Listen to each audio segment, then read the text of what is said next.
গত শুক্রবার নিট আন্দোলনে ধর্মতলায় তুলকালাম হয়, সাংবাদিক নিগ্রহও হয়। সেই ঘটনার প্রতিবাদে পাল্টা পথে নামে বঙ্গ বিজেপি। দলীয় পতাকা ছেড়ে জাতীয় পতাকা হাতে কলকাতার দুই প্রান্তে মিছিল বিজেপি নেতা কর্মী সমর্থকদের। একটি মিছিল শিয়ালদা থেকে ধর্মতলা, অন্যটি গোলপার্ক থেকে যাদবপুর পর্যন্ত।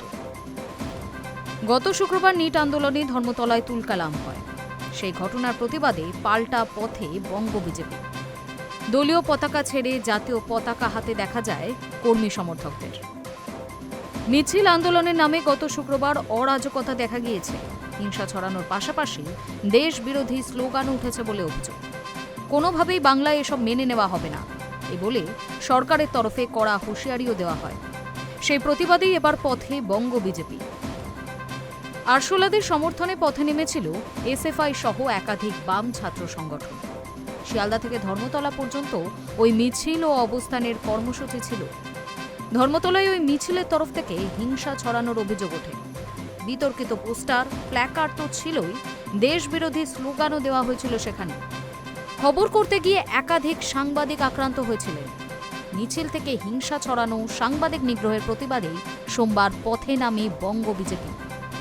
শিয়ালদা থেকে বিকেল 3:30টার পর মিছিল শুরু হয়।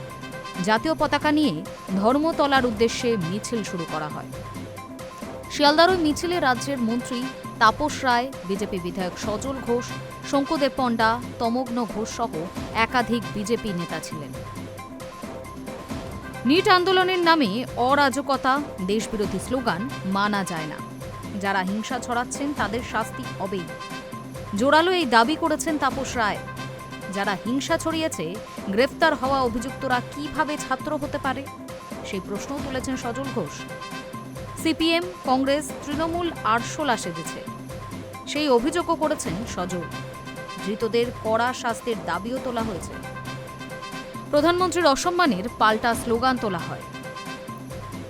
দেশে হিংসা ছড়ানোর চেষ্টা হচ্ছে, এই অভিযোগ তুলেছেন মন্ত্রী অগ্নিমিত্রা পল। পড়ুয়াদের শিখণ্ডী করে দেশ ভাগের চেষ্টা করা হচ্ছে, পুলিশ সংবাদ মাধ্যমকে টার্গেট করা হচ্ছে, সেই অভিযোগও উঠেছে। কংগ্রেস আমলে 53 বার প্রশ্নপত্র ফাঁস হয়েছিল, সেই মন্তব্য করেন তাপস রায়। আরশোলাদের বয়কট করার ডাকও দেওয়া হয়েছে। Hi News network.